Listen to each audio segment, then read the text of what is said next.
হয়ে যাবে।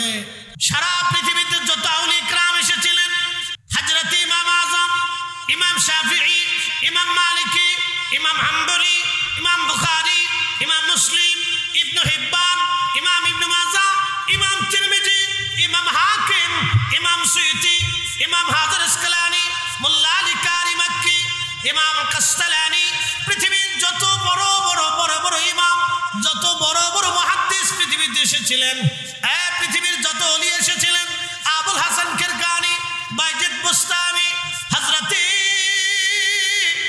খাজা বাহাউদ্দিন নাশবন্দ বুখারী, আরিফ আহমদ তুশি, খাজা বাকিবিল্লাহ, মুজাদ্দিদ আল-ফিসানি সিরহিন্দি, শেখ আব্দুল হক মুহাদ্দিস দেহলভী, শাহ আব্দুর রহিম মুহাদ্দিস দেহলভী, শাহ ওয়ালিউল্লাহ মুহাদ্দিস দেহলভী, শাহ আব্দুল আজিজ মুহাদ্দিস দেহলভী, কাদরিয়া, চিশতিয়া, হুজুর গাউসে পাক মুহিউদ্দিন আব্দুল কাদের জিলানী, হযরত খাজা মাইনুদ্দিন চিশতি আজমেরি, নিজামুদ্দিন আউলিয়া, কুতুবউদ্দিন কাকি, শাহজালাল ইয়ামানি মুজাররিদি, শাহ ফরান রাহমাতুল্লাহ আলাইহি, শাহ মুস্তাফা আল-বাগদাদি আল-হুসাইনি রাহমাতুল্লাহ আলাইহি, পৃথিবীর যত বড় বড় ওলি আল্লাহরা, এই জমিনের যত ওলি এসেছিলেন, হযরত সাফি ফতেহ আলী নূর, ফতেহ আলী রসুল নামা ওয়াইসি, শাহ সিবি ওয়াজিদ আলী মেহেদি বাগী, হযরত আল্লামা সাহেব কিবলা ফুলতুলি রাহমাতুল্লাহ আলাইহি, যুগে যুগে যুগে যুগে তারা রাসূলের ইশকে নিজেদের জীবনকে কুরবানি করে নবীর কদমের গোলামি তারা করে গেছেন। কথা বলেন ঠিক কিনা?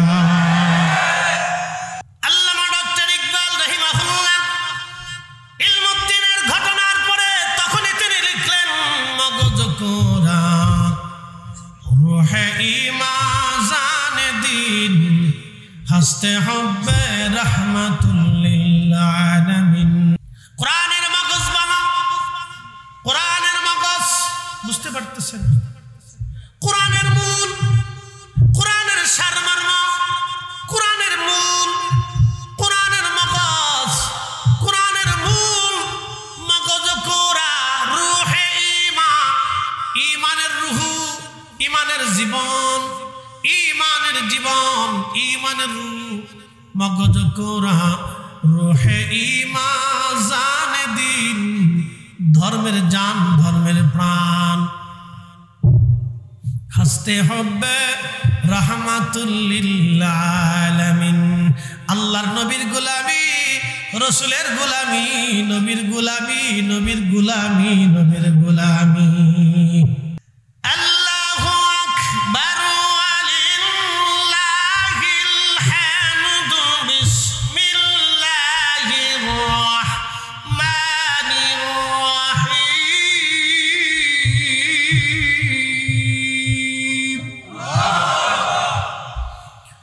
মান ইউতি'র রাসূল ফাকাদ আতা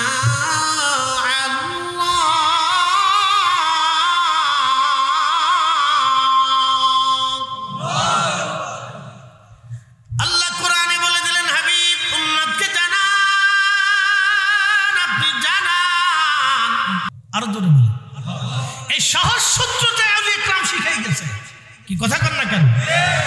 তার জন্য তাদেরকে বেদাতির উপমা, বেদাতির তত্ত্ব তাদেরকে দিছি, কিন্তু সাতার দিকে তারা নজর দেয় নাই। কারণ পৃথিবীর মানুষ বেদাতি আর শিরকি যাই বলুক, ইশকে রাসূলের চাইতে বড় মর্যাদা কিছু হতে পারে না। কথা কর না কেন? কথা ঠিক কিনা? তার চূড়ান্ত ইচ্ছাই হচ্ছে রাসূলকে খুশি করা। আপনাকে এই সূত্রটা বুঝতে হবে। পৃথিবীর যে যত বিদ্যায় আপনাকে দিক, আপনি রাসূলের কদমের বিদ্যার চাইতে বড় বিদ্যা পৃথিবীতে নাই। কি কথা কন না কেন? যত বিদ্যা আপনাকে দিক। প্রিয় উপস্থিতি, মনোযোগ দিয়ে কথাগুলি শুনবেন। ইলমুদ্দিন বিচারক জিজ্ঞেস করলো, আপনি কি খুন করেছেন? বলে হ্যাঁ।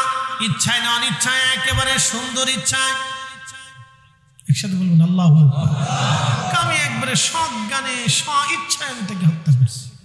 আমার নবী আমাকে স্বপ্নে দেখা দিয়ে, হে ভারতবাসী উকিলরা, আইনজীবীরা, আমার রাসূল আমাকে বেহেশতের সুসংবাদ দিয়ে, তোমায় পাওয়ার আশায় মানুষ ছুটে যায় মদিনায়, তোমায় পাওয়ার আশায় মানুষ ছুটে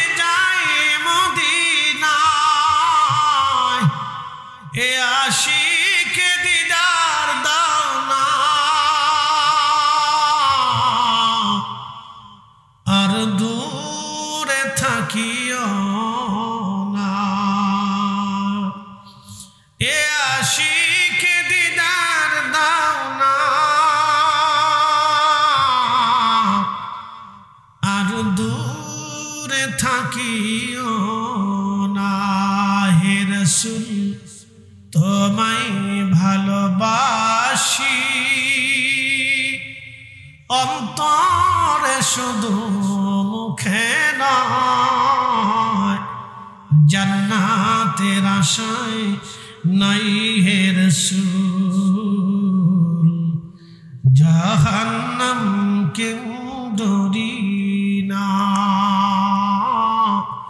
জাহান্নাম কেউ ডরি না। ইলমুদ্দিন ডাকতে বলে, আইনজীবীরা, রাসূল আমাকে স্বপ্নে দেখা দিয়েছেন, জান্নাতের সুসংবাদ দিয়ে গেছে, বলেছেন জান্নাতে আমার সাথে, আমি নবীজির সাথে খানা খাবো, নাস্তা করব, একসাথে রাসূলের কাছে চলে যাব। বিচারক, শাহাদাতের লিপসানে এসেছি, আমি রাসূলের জন্য জীবন দেওয়ার জন্য আসছি, মিথ্যা কথা কি করে বলবো, আমি শাহাদাতের জন্য আমি প্রস্তুত আছি। একবার জোরে বলা যাবে কি আল্লাহু আকবার? হাত উঁচা করে বলেন আল্লাহু আকবার। তেলের গাড়ি তেলে চলে,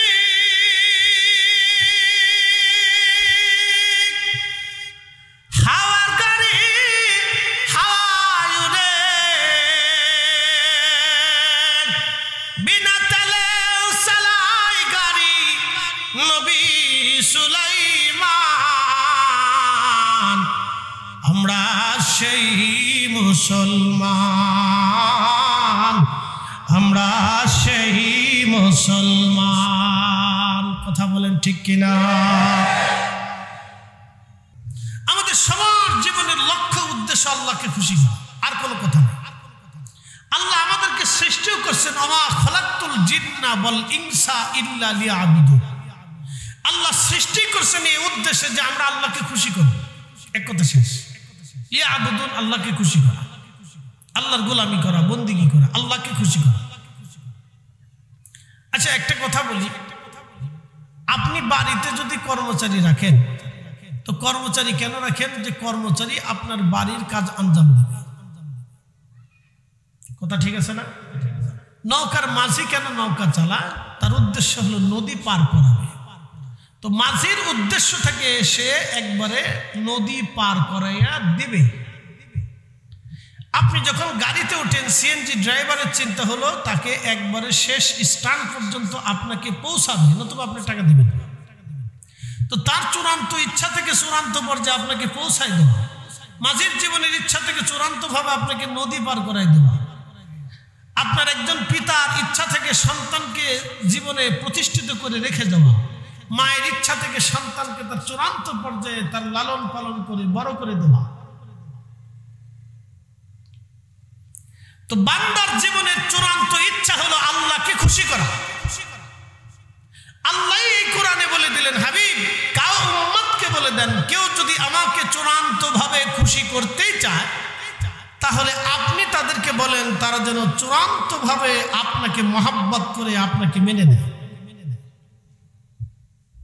আপনাকে ফলো করে, আপনার জীবনের সবকিছুর জন্য তারা গ্রহণ করে নেয়। একসাথে বলবেন সুবহানাল্লাহ, আরো জোরে। এর অর্থ কি বুঝলেন? নবী পাইলে আল্লাহ পাওয়া হয়, নবী খুশি করলে আল্লাহকে খুশি করা হয়, রাসূলকে তাজিম করলে আল্লাহকে তাজিম করা হয়, নবীর প্রশংসা করলে আল্লাহর প্রশংসা করা হয়, রাসূলের দরুদ পড়লে আল্লাহকে খুশি করা হয়, রাসূলের পক্ষে থাকলে আল্লাহর পক্ষ হয়, নবীর জন্য জীবন দিলে আল্লাহর জন্য জীবন দেওয়া হয়। সহজ। এই ছোট্ট কথা থেকে আমরা ঘুরাইতে ঘুরাইতে ঘুরাইতে ঘুরাইতে আমার কিছু ভাইরা তৌহিদকে মহব্বত করতে যায় রাসালাতের সাথে বেয়াদবি করে, আল্লাহকে খুশি করতে যায় রাসূলের দরবারে বেয়াদবি করে। আল্লাহ বলে দিয়েছেন না, তা হবে না, তা হবে না। এই জন্য আমরা আকাবিররা হকের উপরে ছিলেন,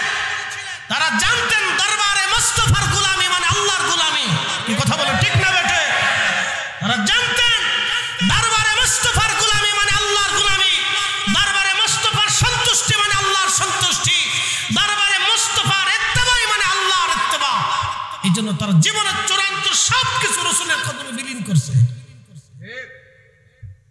তার জন্য তারা বেদাতের ব্যাখ্যা, বেদাতি তবকা তারা জীবনে মাথায় নিয়ে ঘুরছে, কিন্তু কারো কথা তারা তোয়াক্কা করে না।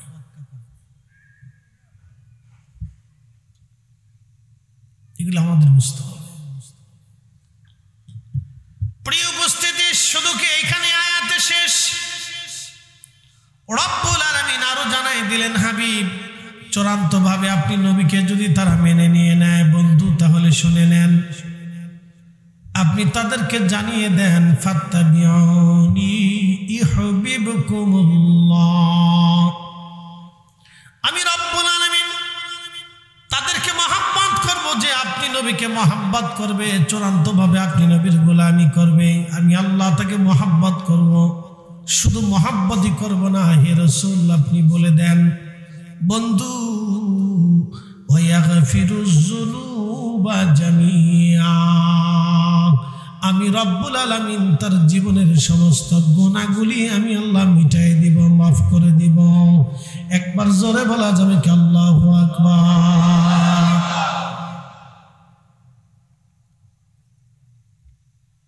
ইলমুদ্দিন ভারতের এক লেখক বই লিখলো, নাম দিল রঙ্গিলা রাসূল। নাউযুবিল্লাহি মিন যালিক। এই বইয়ের ভিতরে সে রাসূল করিমের জীবনের কুৎসা রটনা করে। নবীজি, প্রিয় নবী অধিক বিয়ে করেছিলেন কাম পিপাসা নিবারণ করার জন্য, এই সমস্ত বাজে মন্তব্য রাসূলের শানে সে ব্যবহার করলো। আরো ভয়াবহ শব্দ যেগুলো আমি মুখে আনতে পারবো না, আমার দ্বারা সম্ভব না। আল্লাহর হাবিবের জীবনের চরিত্র নিয়ে সে বাজে বাজে বক্তব্য দিল। লক্ষ লক্ষ মুসলমান ক্ষোভে ফেটে পড়ল। আল্লামা ডক্টর ইকবাল তখন জিন্দা। মগজ কোরা রোহে ইমাজানে দিন, হাসতে হব্বে রহমাতুল লিল আলামিন, হাসতে হব্বে রহমাতুল লিল আলামিন, কে ওয়াফা তूने मोहम्मद से तू हम तेरे ये जा चीज ही किया लौह कलम तेरे। এই ছন্দগুলি সে এরপরে লিখছে এই ঘটনার পরে। আল্লামা ডক্টর ইকবাল তখনও জিন্দা। পাকিস্তানের লাহোরের এক ছোট্ট কাঠ মিস্ত্রি ইলমুদ্দিন, সামান্য বেতনে চাকরি করত ইলমুদ্দিন। হে যুবক ভাইরা, হে ৩৬০ আউলিয়ার দেশের সিলেটের মুসলমান, পনাইয়ের চকবাসী মনোযোগ দিবেন। ইলমুদ্দিন একজন কাঠ মিস্ত্রি, তাও কাঠ মিস্ত্রি অরিজিনাল না, কাঠ মিস্ত্রির জোগাল্লা হেল্পার যাকে বলা হয়। কোন রকম দিন আনতো, দিন খাইতো, মুখে দাড়িও নাই, লেখাপড়া নাই, কোন রকম মক্তবে লেখাপড়া করেছিল ইলমুদ্দিন। দুনিয়ার লেখাপড়া এসেছিল আক্ষরিক জ্ঞান শূন্য, দুনিয়ার লেখাপড়া এসে আক্ষরিক জ্ঞান শূন্য, তার কিছুই ছিল না, কোনো লেখাপড়া নাই, নামটা পর্যন্ত লিখতে পারত না। হযরত ইলমুদ্দিন দুনিয়ার ১০০ যুবক, কেবলমাত্র কাঠমিস্ত্রির হেল্পার। তিনি চিন্তা করলেন, না, আমার রাসূলের শানে এত বড় অপমান বরদাস্ত করা যায় না। কলিজার ভিতরে রাসূলের প্রেম দাও দাও করে জ্বলে উঠল তার। হযরত ইলমুদ্দিন এই তরুণ যুবক কলিজার ভিতরে দাও দাও করে জ্বলে ওঠার পরে ছোট্ট একটা ছুরি কিনে নিল, ২ ধারালো বিশিষ্ট ছুরি। তার একটাই চিন্তা, রঙ্গিলা রাসূলের লেখককে আমি জীবনের তরে শেষ করে দিব, হয় আমি শহীদ হব, না হয় সে মারা যাবে। আমার রাসূলের শানে এত বড় কুৎসা, কলিজার ভিতর থেকে ইলমুদ্দিন ভালোবেসে ফেলল আল্লাহ রাসূলকে। সুদূর লাহোর থেকে দিল্লি আসলো, দিল্লির আদালত বসেছে। ইলমুদ্দিন জানলো লেখকটাকে একজন দেখিয়ে দিয়ে বলল, ওই যে সুন্দর চেহারার একটা সাদা ফর্সা, ওই লোকটাই হবে সেই রঙ্গিলা রসুলের লেখক। ইলমুদ্দিন আস্তে করে তার পাশে দাঁড়িয়ে গেল। আদালত চত্বরের ভিতরে ইলমুদ্দিন তার 2 ধারালো বিশিষ্ট ছুরি দিয়ে ওই রঙ্গিলা রসুলের লেখকের পেটের মধ্যে ছুরি টেনে দিয়ে পোড়া পেটটাকে ফেরে বুড়ি নাড়ি বুড়ি বের করে দিল। আদালত চত্বরে ছটফট করে এই জাহান্নামের কুকুর জাহান্নামে চলে গেল। একবার জোরে বলা যাবে কি আল্লাহু আকবার? না না, আরো জোরে বলেন আল্লাহু আকবার। এমন সাহসী মুসলমান কয়জন আছে দেখা? কল্পনা করতে পারবেন আপনি? এই এখান থেকে শুনে যাবেন, বিরাট বড় ডক্টরেট ডিগ্রি হলে আশিক রাসূল হওয়া যায় না। কি কথা বল না কেন? অনেক বড় মেধা জ্ঞানী হলে আশিক রাসূল হয় না। পৃথিবীর বড় বড় বিশ্ববিদ্যালয় থেকে সার্টিফিকেট আনলে আশিক রাসূল হওয়া যায় না। আশিক রাসূল হইতে হলে ইশকে রাসূলে ভরপুর একটা দিলের প্রয়োজন। চেহারা কালো হলেও চলবে, কাঠমিস্ত্রি হলেও চলবে, রিকশাওয়ালা হলেও চলবে, দিনমজুর হলেও চলবে, শ্রমিক হলেও চলবে, খেটেখুটে হলেও চলবে, লেখাপড়া না থাকলেও চলবে। কথা বলেন ঠিক না?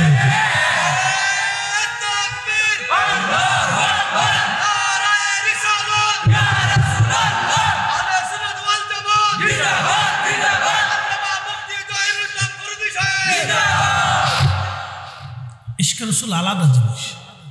উস্তুনে হান্নানা মরা কাঠ জিন্দা হলো, সহিহ বুখারীর হাদিস। উস্তুনে হান্নানা মরা কাঠ জিন্দা হয়ে গেল। আপনি কল্পনা করতে পারবেন একটা মরা কাঠ রাসূলের প্রেমে জিন্দা হয়ে গেল, কাঁদতে শুরু করল। পৃথিবীতে কোন নবীর মুজিজাতে এরকম কোন ঘটনা নাই। আল্লাহ 1,24,000 নবী পাঠিয়েছেন, 313 জন রাসূল পাঠিয়েছেন। কোন নবীর জীবনীতে নাই যে একটা মরা কাঠ রাসূলের বিরহ বেদনায় কেঁদে উঠে মানুষের মতো কথা বলে, মানুষের মতো কাঁদতে শুরু করবে। কিয়ামত পর্যন্ত উস্তুনে হান্নানার মতো আল্লাহ রাসূলের কিছু উম্মত থাকবে যাদের দিলগুলি ইশকে রাসূলে জিন্দা হয়ে থাকবে। কথা বলেন ঠিক না বেঠিক? থাকবে। আপনি যত বেদাতের ফতোয়া দেন থাকবে, ফিরাইতে পারবেন না।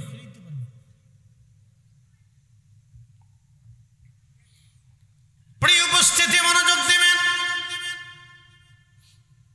ইলমুদ্দিন যখন হত্যা করে ফেললো, আদালত চত্বরে হইচই পড়ে গেল। ব্রিটিশ আদালতের পুলিশ ইলমুদ্দিনকে ধরে নিয়ে নিল, জেলখানায় নিয়ে গেল। আবার আদালত প্রাঙ্গণে নতুন চত্বরে নতুন বিচার আবার শুরু হয়ে গেল। সারা দিল্লিতে হইচই পড়ে গেল। মুসলমানরা এমন কোন আইনজীবী নাই যে আইনজীবী ইলমুদ্দিনের পক্ষে না দাঁড়িয়েছিলেন।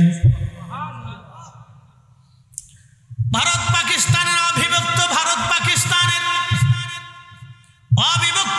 পাকিস্তান বাংলাদেশের সমস্ত মুসলিম আইনজীবী ইলমুদ্দিনের পক্ষে দাঁড়ায় গেলেন ইলমুদ্দিনের জন্য। আইনজীবীরা শুধু বলল, ইলমুদ্দিন তুমি একটা কথা শুধু বলবা আদালতে দাঁড়ায়, তুমি যখন তাকে হত্যা করেছো তখন তোমার মাথা ঠিক ছিল না, তোমার ব্রেনে কাজ করে নাই, ভুলবশত হয়ে গেছে। শুধু একটা কথা যদি তুমি বলতে পারো ইলমুদ্দিন, তাহলে তোমাকে আমরা আইনজীবীরা ফাঁসির কাষ্ঠ থেকে বাঁচিয়ে দেব। আইনের ধার দিয়ে বিভিন্ন সেকশন দিয়ে আমরা তোমাকে যে কোনো মূল্যে তোমাকে ফাঁসির কাষ্ঠ থেকে বাঁচাবো। কিন্তু ইলমুদ্দিনের চূড়ান্ত উদ্দেশ্য আল্লাহকে খুশি করা। আল্লাহকে খুশি করার জন্য আগে নবী খুশি করা। আল্লাহু আকবার। ইলমুদ্দিন তো চূড়ান্ত সিদ্ধান্ত নিয়ে আসছে, হয় আমি মরবো না হয় ও মরবো। কি কথা কর না কেন? ঠিক আছে না?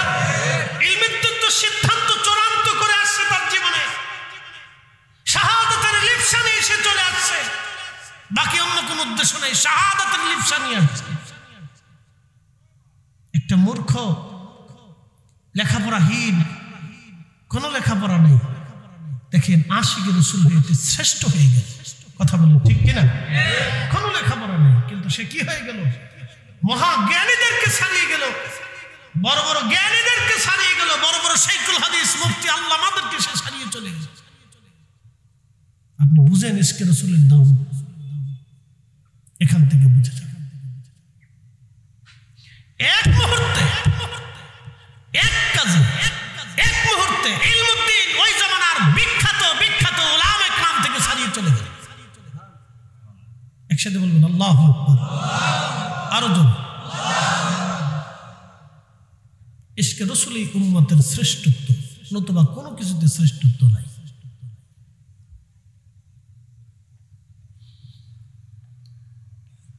হ্যাঁ, সিলেটের মুসলমান মনোযোগ দিবেন। হযরত ইলমুদ্দিন রাহিমাহুল্লাহ পরের দিন আদালত বসলো, উকিলরা বুঝিয়ে আসলো, তুমি শুধু এই কথাটা বলে দেবা ইলমুদ্দিনের উদ্দেশ্য তো একটা, চূড়ান্ত শাহাদাতের লিপসা নিয়ে সে আসছে রসুল খুশি করার জন্যে, রসুল প্রেমে বিভোর হয়ে ইলমুদ্দিন নবী খুশি করার জন্য এসেছেন। আজ কাজী নজরুল কত চমৎকার লিখেছিলেন, আল্লাহকে যে পাইতে চায়। আপনি কোরআনের সাথে কাজী নজরুলের কবিতার ছন্দ মিলিয়ে দেখবেন, অথচ এই ব্যক্তি মাদ্রাসাতে আমাদের মতো এত লেখাপড়া করে। ভালো করে বুঝবেন, আল্লাহকে যে পাইতে চায় হযরত ভালোবেসে, আরশ কুরসি লৌহ কলম না চাহিতেই পেয়েছে সে। হযরত ইলমুদ্দিনের ঘটনার পরে, শাহাদাতের পরে আল্লামা ডক্টর ইকবাল কত চমৎকার ভাষায় তিনি লিখলেন, কে ওয়াফা তুনে মুহাম্মদ সে তু হাম তেরে হে, ये जांच ही किया लौह कलम तेरे। আল্লামা ইকবাল লিখলেন, হে নবীর উম্মত, তুমি যদি রাসূলের ওয়াফাদার গোলাম হতে পারো, তোমার জীবনের সবকিছু দিয়ে যদি রাসূলের গোলামি করতে পারো, হে নবীর উম্মত, আল্লামা ইকবাল লেখে, হে নবীর উম্মত, তুমি যদি তোমার জীবনের সবকিছু দিয়ে নবীর গোলামি করতে পারো, গোলামি করতে পারো, গোলামি করতে পারো, तमाम মখলুক তোমার হয়ে যাবে, तमाम সৃষ্টি তোমার হয়ে যাবে। একবার জোরে বলা যাবে কি আল্লাহু আকবার। সারা পৃথিবীতে যত আউলিয়া ইকরাম এসেছিলেন, হযরত ইমাম আযম, ইমাম শাফিঈ, ইমাম মালিকি, ইমাম হাম্বলি, ইমাম বুখারী, ইমাম মুসলিম, ইবনে হিব্বান, ইমাম ইবনে মাজাহ, ইমাম তিরমিজি, ইমাম হাকিম, ইমাম সুয়ুতি, ইমাম হাজার আসকালানি, মোল্লা আলী কারি মক্কি, ইমাম কাসতালানি, পৃথিবীর যত বড় বড় বড় বড় ইমাম, যত বড় বড় মুহাদ্দিস পৃথিবীতে এসেছিলেন, পৃথিবীর যত ওলি এসেছিলেন, আবুল হাসান কিরকানি, বাইজিদ বুস্তামি, হযরত খাজা বাহাউদ্দিন নাশবন্দ বুখারী, আরিফ আহমদ তুশি, খাজা বাকিবিল্লাহ, মুজাদ্দিদ আল-ফিসানি সিরহিন্দি, শেখ আব্দুল হক মুহাদ্দিস দেহলভী, শাহ আব্দুর রহিম মুহাদ্দিস দেহলভী, শাহ ওয়ালিউল্লাহ মুহাদ্দিস দেহলভী, শাহ আব্দুল আজিজ মুহাদ্দিস দেহলভী, কাদরিয়া, চিশতিয়া, হুজুর গাউস পাক মুহিউদ্দিন আব্দুল কাদের জিলানী, হযরত খাজা মাইনুদ্দিন চিশতি আজমেরি, নিজামুদ্দিন আউলিয়া, কুতুবউদ্দিন কাকি, শাহ জালাল ইয়ামানি মুজাররিদি, শাহ ফরহান রাহমাতুল্লাহ আলাইহি, শাহ মুস্তাফা আল-বাগদাদি আল-হুসাইনি রাহমাতুল্লাহ আলাইহি, পৃথিবীর যত বড় বড় ওলি আল্লাহরা, এই জমিনের যত ওলি এসেছিলেন, হযরত সাফি ফতে আলী নূর, ফতে আলী রসুলের নাম ওয়াইসি, শাহ সুবি ওয়াজিদ আলী মেহেদি বাগি, হযরত আল্লামা সাহেব কিবলা ফুলতুলি রাহমাতুল্লাহ আলাইহি, যুগে যুগে যুগে যুগে তারা রাসূলের ইশকে নিজেদের জীবনকে কুরবানি করে নবীর কদমের গোলামি তারা করে গেছেন। কথা বলেন ঠিক কিনা?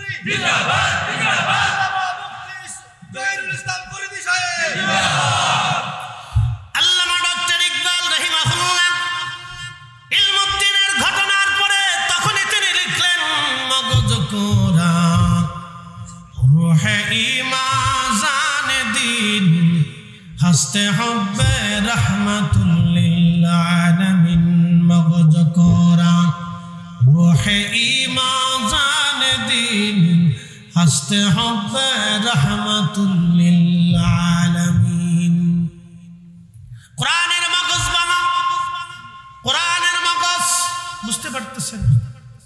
কোরআনের মূল, কোরআনের সারমর্ম, কোরআনের মূল, কোরআনের মগজ, কোরআনের মূল মগজ কোরা রূহে ঈমান, ঈমানের রূহ, ঈমানের জীবন, ঈমানের জীবন, ঈমানের রূহ মগজ কোরা রূহে ঈমান জানে দিন ধর্মের জান, ধর্মের প্রাণ। হাসতে হবে রহমাতুল লিল আলামিন। আল্লাহর নবীর গোলামি, রসুলের গোলামি, নবীর গোলামি, নবীর গোলামি, নবীর গোলামি। আল্লাহর কথার সাথে তাদের কবিতার ছন্দের কত মিল দেখে আল্লাহ কোরআনে একে এতে বলে দিলেন। আল্লাহু আকবার ওয়ালিল্লাহিল হামদু বিসমিল্লাহির রাহমানির রাহিম।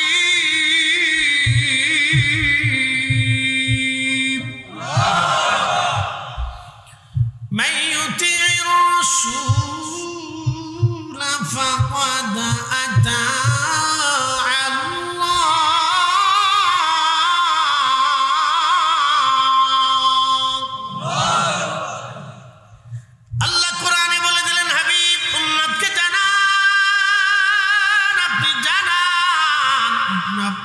আপনি জানাই দেন নবী, আপনি রসুলকে যে ইত্তেবা করবে আমি আল্লাহর ইত্তেবা সে করবে। আপনি নবী মানলে আমি আল্লাহ মানা হয়ে যাবে। আপনি নবীর গোলামি হলে আমি আল্লাহর গোলামি হবে। আপনি নবীর ইত্তেবা হলে আমি আল্লাহর ইত্তেবা হবে। আপনি নবীর জন্য জীবন দিলে আমি আল্লাহর জন্য জীবন দেওয়া হবে। আপনি নবীর দল করলে আমি আল্লাহর দল হয়ে যাবে। আপনি নবীর মত মানলে আমি আল্লাহর মত মানা হয়ে যাবে। আপনি নবীর গুণ গাইলে আমি আল্লাহর গুণ গাওয়া হয়ে যাবে। আপনি নবীর শান গাইলে আমি আল্লাহর শান গাওয়া হবে। আপনি নবীর চরিত্র মানলে আমি আল্লাহর চরিত্র মানা হয়ে যাবে। আপনার সুন্নাহ মানলে আমি আল্লাহর সুন্নাহ মানা হয়ে যাবে। আপনি রসুলকে বেজার করলে আমি আল্লাহকে বেজার করা হবে। আপনাকে গালি দিলে আমি আল্লাহকে গালি দেওয়া হবে। আপনাকে কষ্ট দিলে আমি আল্লাহকে কষ্ট দেওয়া হবে। আপনাকে খুশি করলে আমি আল্লাহকে খুশি করা হবে। মারহাবা বলবেন না? সূত্র কি কঠিন না সহজ? আরো জোরে বলেন। এই সহজ সূত্রটা আলী ইকরাম শিখাই গেছে। কি কথা কর না কেন? আর তার জন্য তাদেরকে বেদাতির উপমা, বেদাতির তবকা তাদেরকে দিছে, কিন্তু সাতার দিকে তারা নজর দেয় নাই। কারণ পৃথিবীর মানুষ বেদাতি আর শিরকি যাই বলুক, ইশকে রাসূলের চাইতে বড় মর্যাদা কিছু হতে পারে না। কথা কর না কেন? ইলমুদ্দিন থেকে বুঝে যায়। আইনজীবীরা বুঝিয়ে গেল তুমি শুধু একটা ছোট্ট শব্দ বলবা, যেটা ভুলবশত হয়ে গেছে, আমি সে সময় মাথা ঠিক ছিল না। ইলমুদ্দিন কি মাথা ঠিক ছিল না এই কথা বলার জন্য আসছে, না জীবন শেষ করার শাহাদাতের ক্লিপসা নিয়ে আসছে? তার চূড়ান্ত ইচ্ছা রসুলকে খুশি করা। কথা ঠিক কিনা? তার চূড়ান্ত ইচ্ছাই হচ্ছে রসুলকে খুশি করা।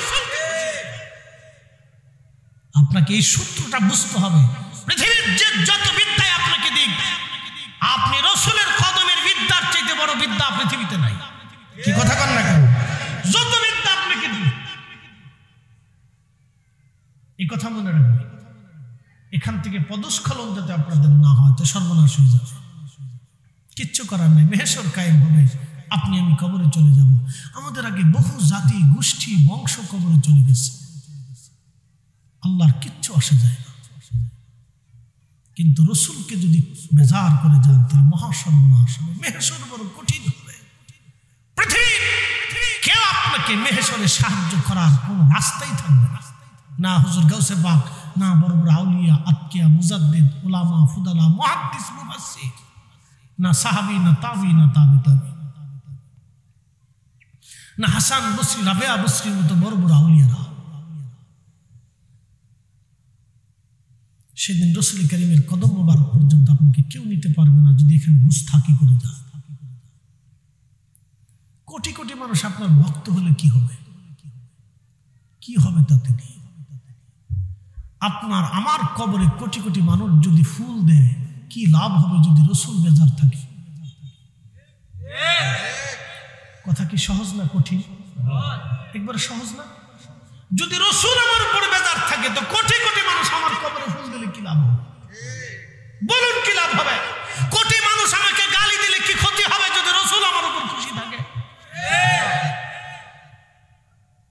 সূত্র তো সহজ, আমি কঠিন কোন সূত্র দিচ্ছি না, সহজ সূত্রটা আউলিয়া ইকরাম আপনাদেরকে বাতলাইছে। সাহেব কেবলা ফুলতরি রন্দে রন্দে ঘুরে ঘুরে বৃদ্ধকালে চামড়ার রোগ জেগেছে, শরীর শুকিয়ে গেছে, বয়া শীর্ণ ক্ষীণ দুর্বল হয়ে গেছে, তারপরও আপনারা ডাকলেই চলে আসছে। ইচ্ছা করলে বৃদ্ধকালে আরাম আয়েশ করে ঘুরে ঘুরে লন্ডন আমেরিকা দিয়ে সিলেট দিয়ে ঘুরে ঘুরে থাকতে পারতেন। প্রিয় উপস্থিতি, মনোযোগ দিয়ে কথাগুলি শুনবেন।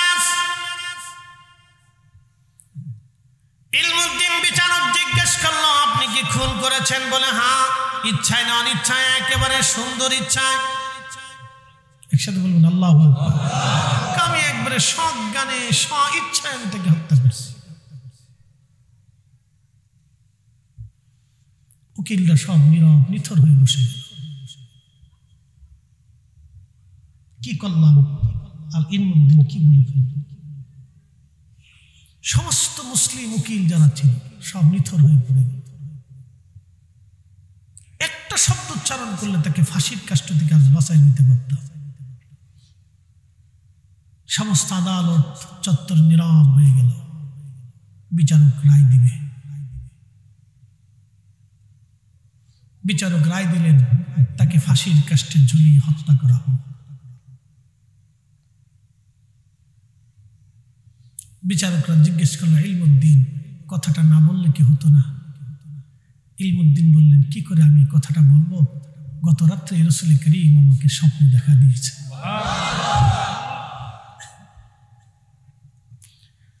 আমার নবী আমাকে স্বপ্নে দেখা দিয়ে, হে ভারতবাসী উকিলরা, আইনজীবীরা, আমার রাসূল আমাকে বেহেশতের সুসংবাদ দিয়েছে।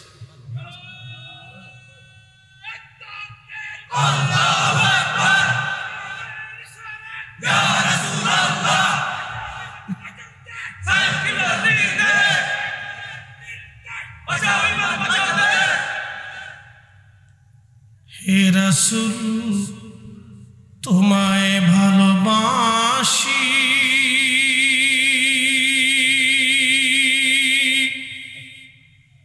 অন্তরে শুধু মুখে নয়,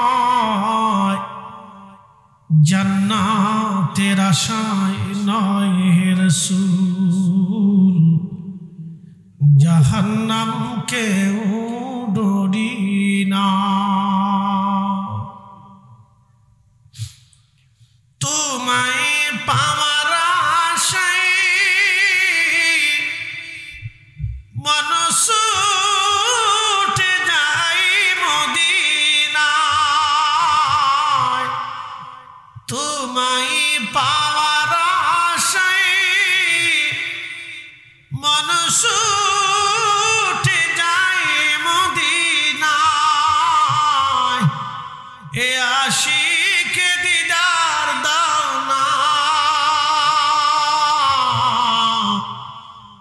আর দূরে থাকিও না, এ আশিকে দিদার দাও না, আর দূরে থাকিও না। হে রাসূল, তোমায় ভালোবাসি, অন্তরে শুধু মুখে নয়, জান্নাতের আশায় নাই হে রাসূল, জাহান্নামকেও ডরি না। জাহান্নাম কেউ ডরি না।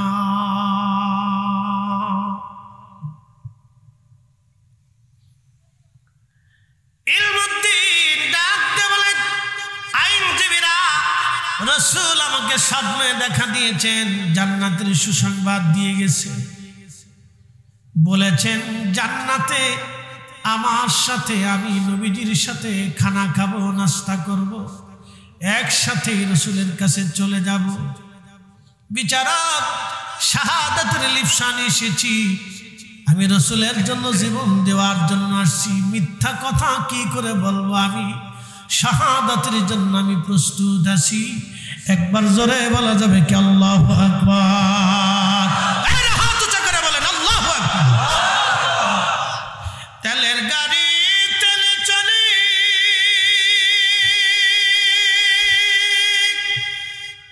হাওয়ার গাড়ি হাওয়ায় উড়ে, বিনা তেলে চালায় গাড়ি নবী সুলাইমান।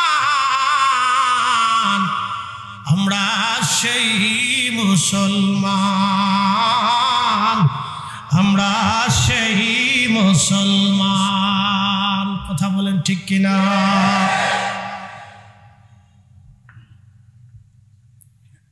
বুঝতে কি কোনো অসুবিধা হচ্ছে? আমি শুধু একজন আশিক রাসূলের জীবনী শুনাইলাম, বাকি হাজার হাজার লক্ষ লক্ষ এখন কিতাবের পৃষ্ঠায় পড়ে আছে। আমি শুধু একজনের কথা শুনিয়েছি, বাজার হাজার হাজার লক্ষ লক্ষ আশিকদের জীবনী কিতাবের পৃষ্ঠাতে কিতাবের পর কিতাব লিখিত বর্ণিত পড়ে আছে। একজনের কথা শুনিয়েছি। এই জন্য আল্লাহর চূড়ান্ত ফয়সালা, আমাকে পাইতে হলে রাসূলকে পেতে হবে আগে। কথা ঠিক কিনা? আল্লাহ রাসূলকে পেতে হবে। এখন আপনি যেই দল করেন, মত করেন, রাজনীতি করেন, ওটা আপনার। রাসূল আমাদের সবার মধ্যে। কথা বলেন ঠিক কিনা? আল্লাহ নবী সবার মধ্যে। এখানে ইজ্জতের কেউ হাত দিলে সে বাপ হলেও তাকে মানা যাবে। একসাথে বলেন মানা যাবে। সময়ের সংক্ষিপ্ততা, রাসূলের একজন আশিকের জীবনী শুনিয়েছে, সাহাবী রাসূল। কষ্ট হবে আপনাদের? আব্দুল্লাহ ইবনে উবাই, মুনাফিকে আযম, সর্বশ্রেষ্ঠ মুনাফিক, মুনাফিকদের সর্দার। তার ছেলের নাম ছিল আব্দুল্লাহ, বাবার নামও আব্দুল্লাহ, ছেলের নামও আব্দুল্লাহ। নবীজি তার নাম রেখেছিলেন আব্দুল্লাহ।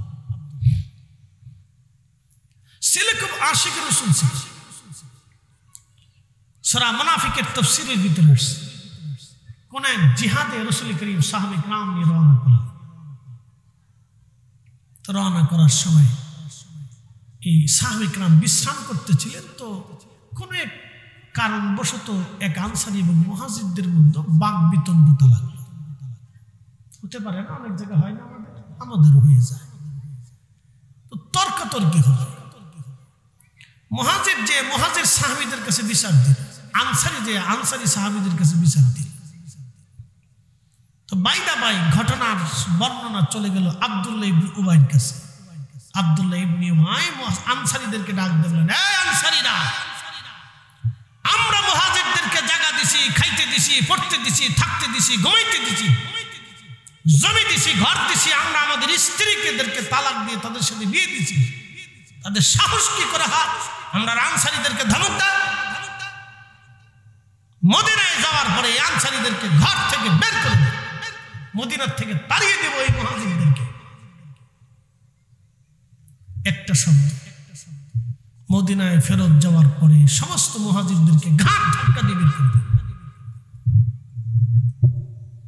আল্লাহ রাসূলের কাছে সংবাদ শোনার সাথে নবী জিহাদে রওনা বাদ দিয়ে বলেন, মদিনাতে মুভ করো। বড় বিশৃঙ্খলা মুজাহিদদের মধ্যে বেঁধে গেছে। নবীজি বললেন, দ্রুত মদিনায় মুভ করো। রাত্রি বেলায় নবীজি রওনা বিশ্রাম করতে দেন। ওই সফরে আল্লাহ নবী সারা রাত্র পথ চলতেন, সারাদিন ঘুমাইতেন। বলে কেন? রাত্রিবেলা পথ চললে ঝগড়াঝগড়ি করার সময় নেই, দিনের বেলা বিশ্রাম করলে কেউ ঝগড়া করার টাইম পাবে না। মুনাফিকরা তো উস্কানি দিয়ে ফেলছে, যে কোনো সময় যুদ্ধ বাঁধিয়ে দিবে মুহাজির আনসারদের ভিতরে। আল্লাহর নবী বিচক্ষণতার পরিচয় দিয়ে তিনি মহাজ্ঞানী ছিলেন। প্রিয় নবী চলে আসলেন মদিনার উপকণ্ঠে। ছেলে আব্দুল্লাহ আগে ভাগে ঘোড়া দাবড়ায়া দ্রুত গতিতে মদিনার উপকণ্ঠে চলে আসলেন। ঢাল তলোয়ার আর অস্ত্রে শস্ত্রে সজ্জিত হয়ে মদিনার রাস্তায় দাঁড়িয়ে আছে। আল্লাহর নবী সবার পিছনে ফিরে আসবেন, নবীজি সবার পিছনে ফিরে আসবেন। সবার পিছনে ফিরে আসতেছিলেন আর আব্দুল্লাহ ইবনে উবাই সবার আগে আসতেছিলেন। আব্দুল্লাহ ইবনে উবাই যখন মদিনার রাস্তার সামনে দাঁড়াইলেন, ছেলে রাস্তার মাঝখানে দাঁড়ায় তলোয়ার বের করে বললেন, পিতা ঘোড়ার সওয়ারি থেকে নেমে যান, এক কদম যদি মদিনার দিকে সামনে বাড়ান আমি আপনার সন্তান। আজকে সন্তানের পরিচয় দিব না, বাবার পরিচয় হবে না। আল্লাহর কসম করে বলি পিতা, তোমার দেহ থেকে মাথা আজকে ফেলে দেব। একসাথে বলেন আল্লাহু আকবার। সাহাবী রাসূল, রাসূলের ইজ্জতের বেলায় নিজেকে কন্ট্রোল করতে পারেন। আমার রাসূল মুহাজির বলতে যায়, পিতা কলিজাতে সাহস কি করে হয় আপনি মুহাজিরদেরকে মদিনার থেকে তাড়িয়ে দিবেন? আমার রাসূল মুহাজির, আপনার এত বড় স্পর্ধা কে দিয়েছে? ছেলে তলোয়ার নিয়ে বারবার পিতার সামনের দিকে আগাইতেছিলেন। এক কদম যদি মদিনার দিকে আগাম, দেহ থেকে মাথা ফেলে দেবেন, জবাই করে ফেলবেন। পিতা হতভম্ব হয়ে গেলেন। আমার রাসূল আসবে, নবী যদি অনুমতি দেয় তোমাকে মদিনায় ঢুকতে, তাহলে ঢুকতে পারবা। আর যদি রাসূল অনুমতি না দেয়, আল্লাহর কসম আমি ছেলে তোমাকে এইখানে জবাই করব। একসাথে বলুন আল্লাহু আকবার। না হয় না, আরো জোরে আল্লাহু আকবার, আল্লাহু আকবার। ইয়া রাসূলুল্লাহ জিন্দাবাদ। সাহেব কিবলা নির্দেশ। প্রিয় উপস্থিতি, আল্লাহর হাবিব সবার পিছনে ফিরে আসলেন। সবার পিছনে ফিরে আসার পরে রাসূল কারীম সাল্লাল্লাহু আলাইহি সাল্লাম আব্দুল্লাহকে বললেন, আব্দুল্লাহ কি হয়েছে? বলি, ইয়া রাসূলুল্লাহ, আমার বাবা বলেছেন মুহাজিরদেরকে মদিনার থেকে বের করে দিবেন, অথচ আপনি মুহাজিরদের অন্তর্ভুক্ত। প্রিয় নবীজি, আপনি অনুমতি দিলে বাবাকে মদিনায় ঢুকতে দিব, নতুবা নিজের হাতে বাবাকে আজকে জবাই দিব। আপনি কল্পনা করতে পারবেন ইশকে রাসূল। দেখেন তো, একটা ছেলে অস্ত্র হাতে তার বাবার গর্দানের সামনে দাঁড়িয়ে আছে। বাপ চিনি না আজকে, শুধু একটা শব্দ রাসূলের কথা বলে নাই, শুধু মুহাজিরদের কথা বলছে। ছেলে তাতেই নিয়ে নিছে আমার রাসূল মুহাজিরদের অন্তর্ভুক্ত। মুহাজিরদেরকে বের করা মানে রাসূলকে অপমান। কি কথা বলেন? মুহাজিরকে বের করা মানে রাসূলকে অপমান করা। আপনি যদি এর গভীরতা উপলব্ধি করেন, তাহলে আপনার কলিজার ভিতরে ইশকে রাসূল দানা দেবে। যদি গভীরতা উপলব্ধি না করেন, তাহলে কিয়ামত পর্যন্ত আমি বুঝাই আপনাকে বুঝাইতে পারবো না। সূরা মুনাফিক পড়ে দেখবেন কেন মুনাফিকের আয়াতগুলি নাজিল হয়েছিল সেই দিন। তখনই আল্লাহর কোরআনের আয়াত নাজিল হলো, ওয়ালিল্লাহিল ইজ্জাতু ওয়ালি রাসূলিহি ওয়ালিল মুমিনিনা ওয়ালাকিন্নাল মুনাফিকিনা লা ইয়ালামুন। হাবিব, মুনাফিকরা আমি আল্লাহর ইজ্জত বুঝে না, আপনি রাসূলের শান বুঝে না। আমি আল্লাহর শান বুঝে না, আপনি রাসূলের শান বুঝে না। মুনাফিকরা, নবী মুমিনের ইজ্জত তারা বুঝে না।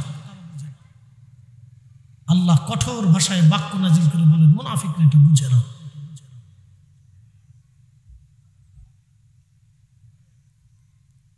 কোরআনের কত আয়াতের তাফসীর হয়, কিন্তু এই সমস্ত আয়াতের তাফসীর হয় না।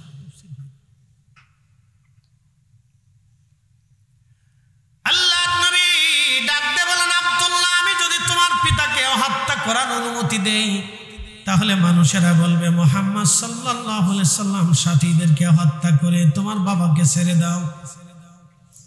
আব্দুল্লাহ ছেড়ে দিলেন। আব্দুল্লাহ ইবনে উবাই চলে গেলেন মদিনাতে। তার সাহস হারিয়ে ফেলল। সন্তানটাকে জবাই করতে চায়, এর চাইতে বড় ব্যর্থতা মুনাফিকের জীবনে আর কিছুই নাই। কি কথা কন না কেন? সাহস হারিয়ে ফেললেন। আব্দুল্লাহ তখনও রাসূল করিম সাল্লাল্লাহু আলাইহি ওয়াসাল্লামকে অনুরোধ করলেন, ইয়া রাসূলুল্লাহ, যদি কোরআনের আয়াত নাজিল হয়, আমার আব্বাজানকে আল্লাহ হত্যার ফয়সালা দিয়ে দেয়, নবীজি মদিনার কোন মানুষ দিয়ে আমার বাবাকে হত্যা করাবেন না, তার গর্দান নেবেন না ইয়া রাসূলুল্লাহ, কারণ অন্য কেউ যদি আমার বাবার গর্দান নেয় তাহলে ওই ব্যক্তির প্রতি আমার মনের আক্রোশ আসতে পারে, আর মনের আক্রোশ যদি আসে তাহলে আমি গুস্তাখে রসুল হয়ে যাব, রসুলের দরবারে আমি এই অপমানিত হয়ে যাব। আমি আল্লাহর দরবারে কি জবাব দেব? ইয়া রাসূলুল্লাহ, ইয়া হাবিবাল্লাহ, আপনি অনুমতি দিবেন আমি নিজে হাতে আমার বাবার গর্দান ফেলে দেব, যাতে কারো প্রতি আমার আক্রোশ না থাকে, আমি নিজে নিজের পিতাকে হত্যা করে ফেলবো। একবার আওয়াজ তুলে বলা যাবে কি আল্লাহু আকবার? কি বুঝলেন? সাহাবী। আমি এই জন্য বললাম, আমি এক ইলমুদ্দিনের জীবনী বলেছি, লক্ষ লক্ষ আশিক রাসূলদের কথা কিতাবের পৃষ্ঠাতে পড়ে আছে, আপনি জানেনই না।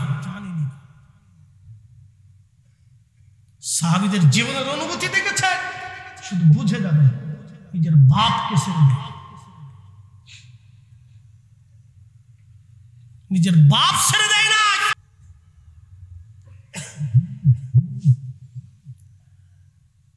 সিলেটবাসী মনোযোগ দিয়ে কথাগুলি শুনবেন। একটা কথা মনে রাখবেন, সাদাকাল্লাহুল মাওলানাল আযীম। আল্লাহর কোরআন, আল্লাহ যা বলেছেন তাহা ঠিক, একটা বাক্য মিথ্যা হবে না। ওয়া সাদাকা রাসূলুহুন নবিয়ুল হাবিবুল কারীম। আমার নবী যা বলেছেন তাহা সত্য, একটা কথাও কখনো মিথ্যা হবে না। আল্লাহ রাসূলের কথাকে ইয়াকিন করে নিজেদের কলিজার ভিতরে দৃঢ় বিশ্বাস নিয়ে পথ চলবেন। আল্লাহ যা বলেছেন তাহা সত্য, একেবারে কলিজার ভিতরে ভরে দৃঢ় ইয়াকিন বিশ্বাস নিয়ে আপনি পথ চলবেন। আহা, রাসূল করিমের কথা মেনে নেবেন। এই জন্য আল্লাহ বলেন, আতিউল্লাহ, তোমরা আমি আল্লাহর ইত্তেবা করো, ওয়া আতিউর রাসূল, আমার রাসূলের ইত্তেবা করো। তোমরা শোনো, যেইভাবে আমি আল্লাহ মানবে সেইভাবে তোমরা রাসূল মানবে, যেইভাবে আমি আল্লাহকে অনুসরণ করবে সেইভাবে আমার রাসূলের ইত্তেবা করবে। এই জন্য আতিউন শব্দ আল্লাহর বেলায় যেমন, আতিউন শব্দ রাসূলের বেলায় তেমন। পৃথিবীর বাকি কারো ক্ষেত্রে আল্লাহ আতিউন শব্দ ব্যবহার করে নাই, শুধু আমার রাসূলের বেলায় আল্লাহ আতিউন শব্দ ব্যবহার করেছেন। আল্লাহর বেলায় যেমন আতিউন, রাসূলের বেলায় তেমন আতিউন। একবার জোরে বলা যাবে কি মারহাবা? যেইভাবে আল্লাহ মানবেন সেইভাবে নবী মানবেন, যেইভাবে আল্লাহ বিশ্বাস করবেন সেইভাবে রাসূল বিশ্বাস করবেন। এই জন্য আমাদের কারি যারা আছেন তেলাওয়াতের পরে ওয়া সাদাকা রাসূলুহুন নবিয়ুল হাবিবুল কারীম বলে থাকে। কথা কন না কেন? এই জন্য আমরা সুন্নি মুসলমান, এই জন্য আমরা মুসলিম জনতা, মুসলিম জনতা, মুসলিম জনতা। লা ইলাহা ইল্লাল্লাহু মুহাম্মাদুর রাসূলুল্লাহ মানার নাম হলো মুসলিম জনতা, মুসলিম জনতা, মুসলিম জনতা। আল্লাহ আমাদের বুঝার তৌফিক দিয়ে সকলে জোরে বলেন আমিন।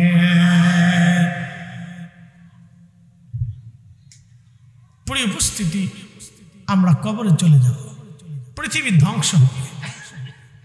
পৃথিবী কি হয়ে যাবে?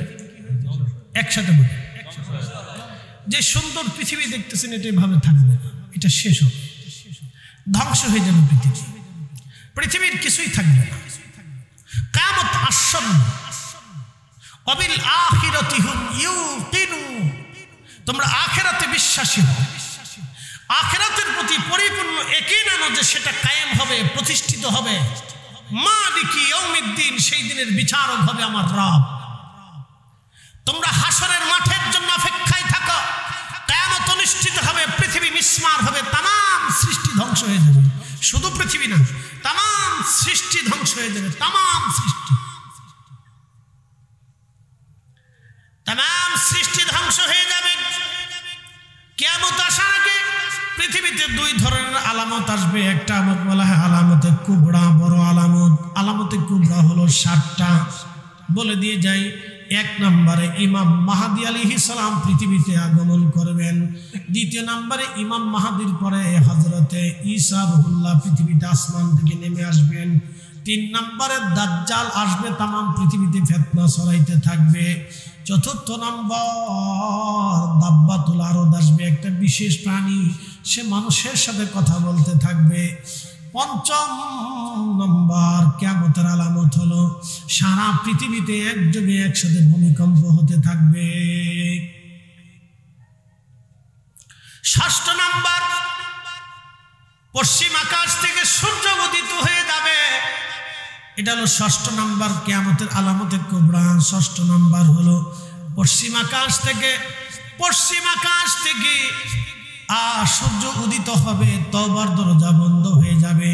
সপ্তম নম্বর আরবের কোনো এক স্থান থেকে আগ্নেয়গিরি শুরু হবে, প্রচুর পরিমাণে আগুন সারা পৃথিবীতে ছড়িয়ে যাবে।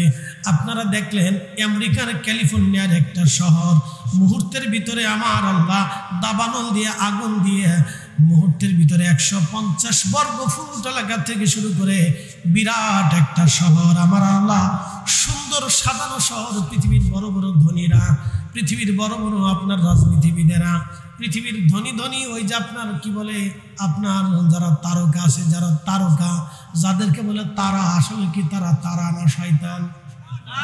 একসাথে বলেন, তারা কি তারকা না শয়তান? পৃথিবীর এদের মতো জেনাখোর আর জেনার সৃষ্টিকারী পৃথিবীতে আর কেউ নেই, কথা কন না কেন? পৃথিবীতে এদের মতো জেনার সৃষ্টিকারী, বেহায়াপনা সৃষ্টিকারী পৃথিবীতে কেউ নাই। তারা কিসের তারকা? তারা শয়তানের তারা, তারা শয়তানের ভূমিকা নিয়ে পৃথিবীতে অসংখ্য যুবকের মানে কি বলে নারীর ইজ্জত নষ্ট করেছে, অনেক যুবকের চরিত্র তারা ধ্বংস করে দিয়েছে, কথা কন না কেন? ঠিক কিনা? তাদের নাম দিয়েছে তারকা। শতান কোথাকার, ওরা বলে তারকা হয়েছে, ওদের বাড়ি ঘর পর্যন্ত আল্লাহ আগুন দিয়ে পুরো সরকার করে দিচ্ছে, সারা পৃথিবীতে আগুন লাগে। সেই আগুনটা শুধু আমেরিকার লস অ্যাঞ্জেলস শহর বা ক্যালিফোর্নিয়া বা ওয়াশিংটন থাকবে না, সারা পৃথিবীতে আগুন লাগবে। আল্লাহু আকবার বলবেন না? কোথায় পালাবেন? এটাই শেষ। ওই সময় আল্লাহ হাসরের দিকে মানুষকে দাবড়াই নিতে থাকবে। 7টা আলামত হবে, আলামতুল কুবরা, আলামতুস সুগরা, এটা রানিং চলমান। একটা আমাতুস সালাহ, নবী বললেন উম্মত নামাজকে হত্যা করে ফেলবে, বহু নামাজি হবে কিন্তু সুদখোর নামাজি, বহু নামাজি কিন্তু ঘুষখোর নামাজি, বহু নামাজি বাদেম্মে নামাজি, বহু নামাজি ফাসিকি নামাজি, বহু নামাজি হবে অন্যের হক মেরে দেওয়া নামাজি। বাংলাদেশ থেকে প্রত্যেক বছর হজে হাজি যায়, কত পার্সেন্ট হালাল টাকার হাজি যায় একটু হিসাব করে দেখবেন। কি কথা কন না কেন? রমজান আসলে ওমরাতে যায়, কত পার্সেন্ট হালাল টাকার ওমরায় যায় রমজান, একটু হিসাব করবেন। প্রত্যেক বছরে ওমরায় যায়, মাঝে মধ্যে ওমরায় যায়, কত টাকার হালাল পার্সেন্ট টাকা দিয়ে ওমরায় যায় একটু হিসাব করে দেখবেন, হিসাব করে দেখবেন। আমাতুস সালাহ, উম্মত নামাজকে মেরে ফেলবে। ওয়াদাউল আমানা, উম্মত আমানতকে ধ্বংস করে ফেলবে। তার বাস্তব প্রমাণ হলো বর্তমান রাষ্ট্রীয় সিচুয়েশন, রাষ্ট্রীয় ব্যবস্থাপনা, আমলা থেকে শুরু করে সচিব থেকে শুরু করে নিম্ন পর্যন্ত পিয়ন পর্যন্ত কোটি কোটি টাকার মালিক হয়ে গেছে। সব গরিব আর দুঃখী মেহনতি মানুষের রক্ত ঘামানো আর ঘাম ঝরানো পয়সা অর্থ, কথা বলেন ঠিক না?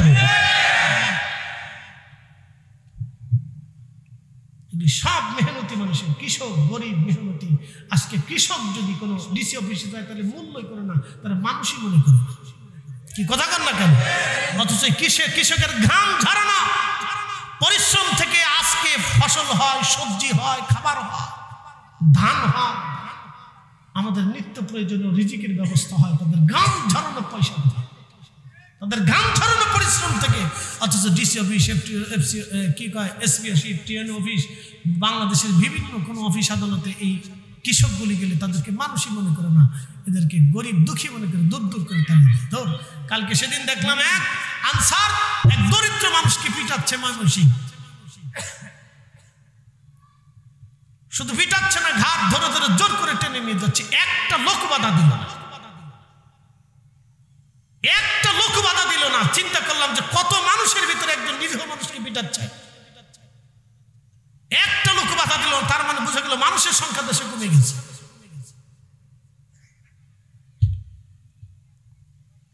এগুলি চলতেছে। আমানত ধ্বংস হয়ে যাবে।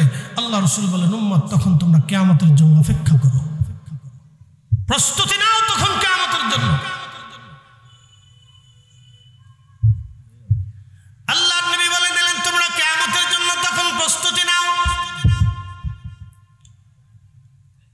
3 নাম্বার হচ্ছে পৃথিবী থেকে ন্যায় বিচার উঠে যাবে, ন্যায় থাকবে না, শুধু অন্যায় অন্যায় ভরে যাবে। শুধু ন্যায় থাকবে না, অন্যায় থাকবে। আপনি যদি দেখেন সারা বাংলাদেশে যে কয়টা বিচার সালিশ হয়, কয়টা বিচার সালিশে সঠিক মতো হয় আপনি হিসাব করে দেখেন। বংশের টানে, রাজনীতির টানে, দলের টানে, মতের টানে, আর গোষ্ঠীর টানে, সন্তানের মহাব্বতে, আত্মীয়তার মহাব্বতে, সমর্থকের মহাব্বতে আমাদের দেশের গ্রাম্য সালিশ বিচার হয়। কথা কন না কেন?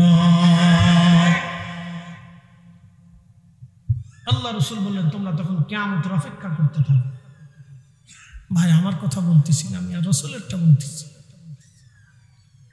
আল্লাহর হাবিবেরটা বলছি।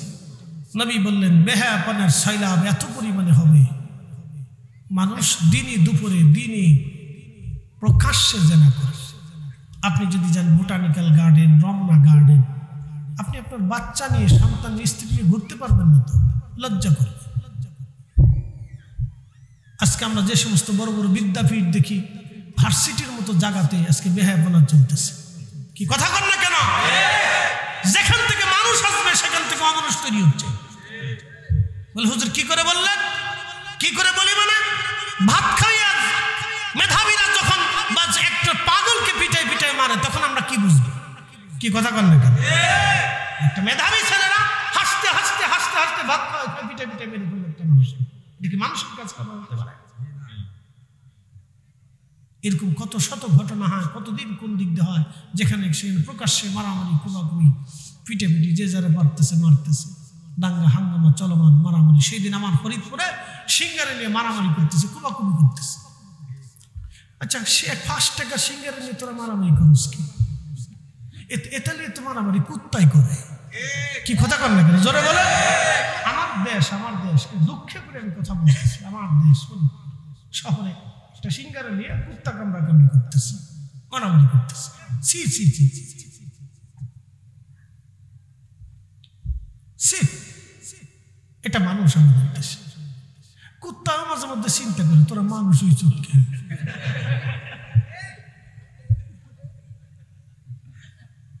ওটা খারাপ কিছু ভাই, কুত্তাও চিন্তা করে তোরা মানুষ হই চুটকে। আমরা তো কুত্তাই ভালো, দিলে খাই, না খেলে না খাই, আমরা মনিবের সাথে বেইমানি করি না, সারা রাত্র ভালো দিই।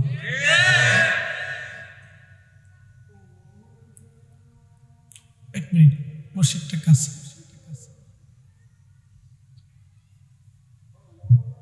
উঠবেন না, বসে।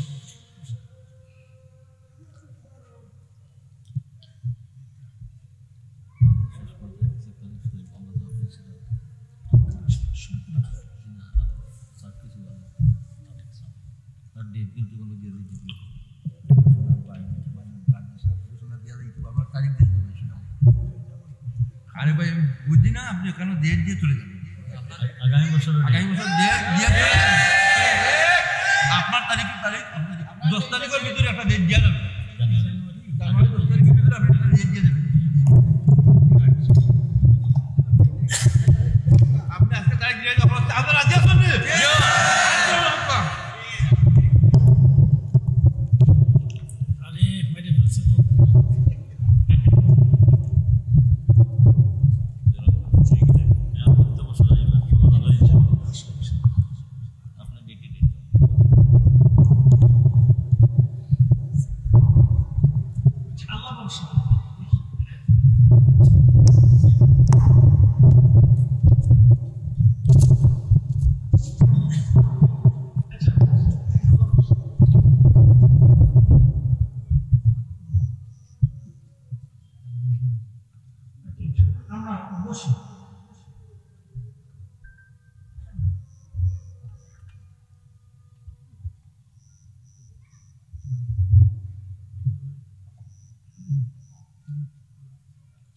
সে বলে আল্লাহ